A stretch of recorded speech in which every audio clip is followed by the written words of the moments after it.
నమస్తే అండి, నేను doctor K Vamsikrishna, consultant neuro surgeon, brain and spine surgeon. So ఈరోజు మనం మాట్లాడుకునే టాపిక్ పీరియడ్స్ అప్పుడు ఎందుకు కొన్నిసార్లు నడుము నొప్పి, ఆల్రెడీ ఉన్న నడుము నొప్పి ఎక్కువ అవుతుంటుంది, లేకపోతే నడుము నొప్పి కొంతమందికి ఎక్కువ ఉంటుంది, కొంతమందికి ఎందుకు తక్కువ ఉంటుందో తెలుసుకుందాం.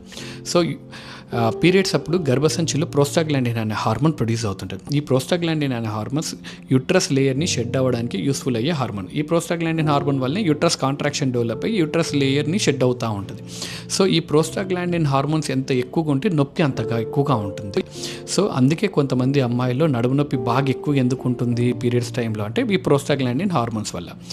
గర్భసంచి, తొడకి, నడుముకి ఈ సంబంధించిన నరాలన్నీ ఒకటే ఉండడం వల్ల ఈ నొప్పి గర్భసంచిలో మొదలై తొడ కండరాల్లో, నడుములో, కొంతమందికి మెడలో, కొంతమంది కాళ్ళు చేతులు పీకేయడం, లాగడం లాంటిది కూడా వస్తుంటుంది. సో దీనే మనము ఈ తొడ కండరాలు, నడుము నొప్పికి, గర్భసంచి దగ్గర ఉండే నొప్పిని అన్నింటినీ ఒకటే నొప్పి, రెఫర్డ్ పెయిన్ అంటాం. అక్కడ నుంచి మొదలై ఇంకో దగ్గరికి నొప్పి వెళ్తుంది కాబట్టి. అదే కొంతమందికి ఎక్కువ ఉంటుంది, కొంతమందికి ఎందుకు తక్కువ ఉంటుంది అంటే కొంతమంది గర్భసంచిలో ఈ ప్రోస్టాగ్లాండిన్ అనే హార్మోన్ పర్సే ప్రొడక్షనే ఎక్కువ ఉంటుంది కాబట్టి వాళ్ళకి నొప్పి ఎక్కువగా ఉండడం, నాజియేటింగ్ ఉండడం, లూజ్ టూల్స్ అవ్వడము, ఇవన్నీ ఎక్కువగా ఉంటాయి. కొంతమంది అమ్మాయిల్లో పర్సే ప్రొడక్షనే తక్కువ ఉంటుంది కాబట్టి వాళ్ళకి నడుము నొప్పి కొద్దిగా పీరియడ్స్ టైంలో తక్కువగా అనిపిస్తూ ఉంటుంది.